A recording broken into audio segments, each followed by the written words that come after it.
I grew up singing with my family, and though I learned to play piano and cello, it's through the voice that I can express myself most easily. And when I'm singing in a choir, that expression is amplified through our connection in song. Singing with others is also a great source of pleasure. When I was young, I was so focused in my enjoyment of creating music that it took me a while to realize it could be more than a selfish hobby. Only as I gained more performing experience did I come to understand the impact of music on audiences and its importance. Gradually, I realized that creating music is a meaningful contribution to the world and a powerful means of connecting with others. The connection of music with words is important to me. I'm drawn towards working with text, either writing poetry or compiling a collage of found texts and setting both to music. These texts often have social or political relevance, commenting on an aspect of this moment in our society. The entire text of the following work is, "Why do we love our guns more than our neighbors?"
When I'm not looking out at the world around me, I'm looking internally, in the hopes that others can relate to the emotions I distill in the music. The undercurrent of anxiety in Lydia Davis's short story, How She Could Not Drive, struck a chord in me. The story describes varying experiences of driving in lyrical prose that subtly reveals the weight of the driver's uneasiness. The resulting work combines the voices of the choir with highway sounds that are sometimes presented realistically and other times rhythmicized or edited to fit specific rhythms.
During the pandemic, I worked with C4 to create a way to make music together in real time from the safety of our own homes.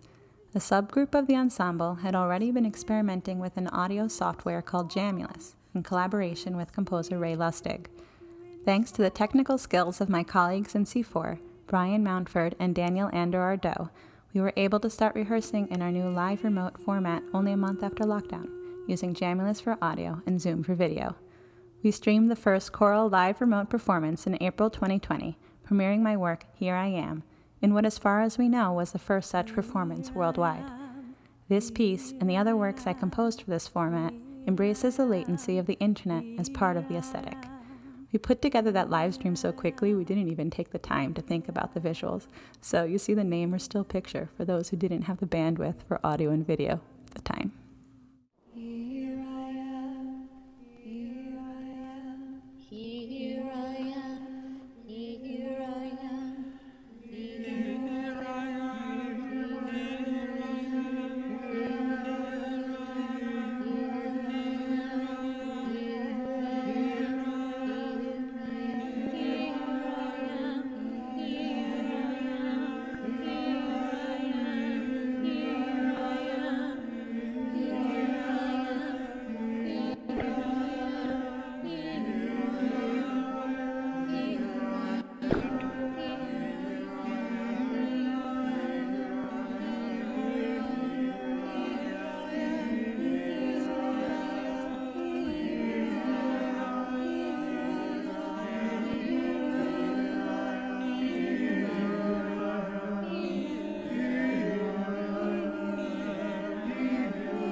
Following the performance, I offered the score as a gift to the choral community, providing repertoire for choirs around the world to sing together online. I heard from educators who used Here I Am to engage their young singers, and from conductors whose choirs found rehearsing the piece to be a welcome respite from the isolation of the time. I experimented with more accessible programs than Jamulus for online singing, and advised choirs on how to set levels in a way that would trick Zoom into letting multiple voices be heard at once.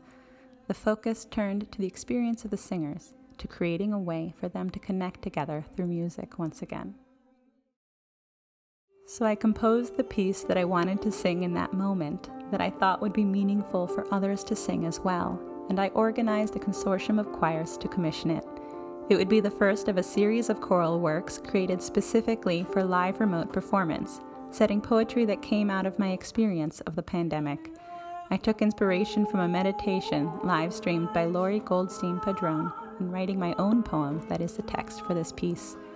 The melody is heard in the solo, alternating and layering with the aleatoric texture. Most of the commissioning ensembles rehearsed and performed meditation online, but some choirs were able to perform the work in the same space together with masks and distance.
Using aleatoric technique to accommodate internet latency is the latest technique I've embraced in a continual exploration of fluidity and motion. In Clouds Ephemeral, commissioned by the Esoterics in 2015, I contrast an eighth note pulse in shifting meters with either a stretched out melody or a slow chant to create motion within stillness.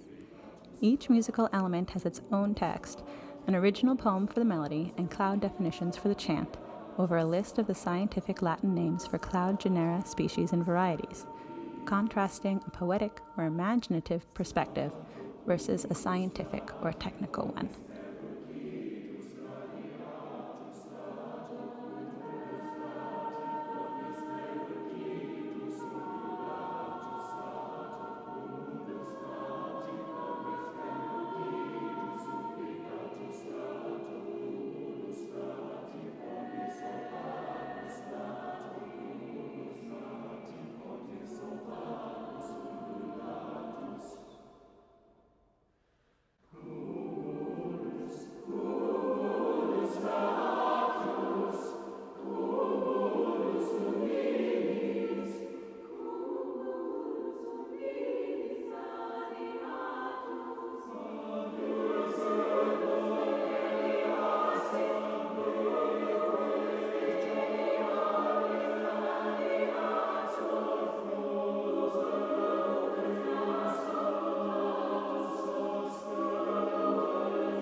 My next project is a collaboration with the writer Carlos Pintado, setting his poem Despertar, or Awakening, in a new choral work commissioned by a consortium of choirs that we're currently organizing. His poem is as follows. Despertar y verse, no en la hoja, no en el árbol, siquiera en el campo que se extiende sin el medio. Despertar y verse tan solo en la semilla, en su conciencia, pujando, y saber que nada de eso existe, que pronto seremos consumidos por el paisaje, que lloverá sobre nosotros, que una mano más o menos hermosa, humana siempre, nos lanzará al polvo, y que el polvo hará lo mismo que la mano, y que nadie vendrá a hablarnos de sosiego, de la habilidad, porque todo pasará tan rápido como un canto de estrellas en el cielo.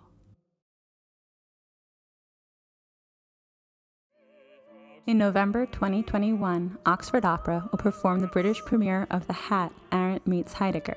This one-act opera, with a libretto by Zsuzsanna Ardot, imagines the meeting of the political theorist Hannah Arendt and the philosopher Martin Heidegger, exploring the connection between these influential thinkers of the 20th century, who sustained a relationship despite Arendt's Jewish background and Heidegger's enthusiastic affiliation with the Nazi Party.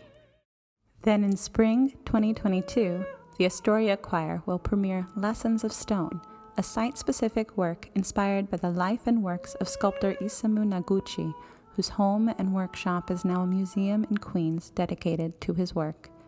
Each movement will be performed by a subset of the choir in a specific gallery so that the audience may wander through the museum to hear the music unfold, each listener shaping their own experience of the work.